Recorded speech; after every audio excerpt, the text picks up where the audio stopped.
anaknya yang ganti untuk menjaga kita di sini.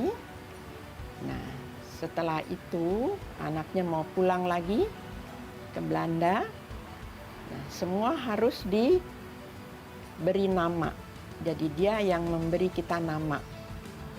Setiap marga namanya ini gitu. Sampai 12. Ya, sekarang 11 karena satu tidak ada keturunan. Nah, keturunannya ini yang di sini kita harus mengelola untuk makan sehari-hari. Kita dikasih sapi, sawah, ayam. Itu yang kita mesti kelola untuk kita makan. Langkah Cornelis Castellan mewariskan tanah miliknya kepada para mantan budak yang telah ia merdekakan merupakan tindakan yang terbilang revolusioner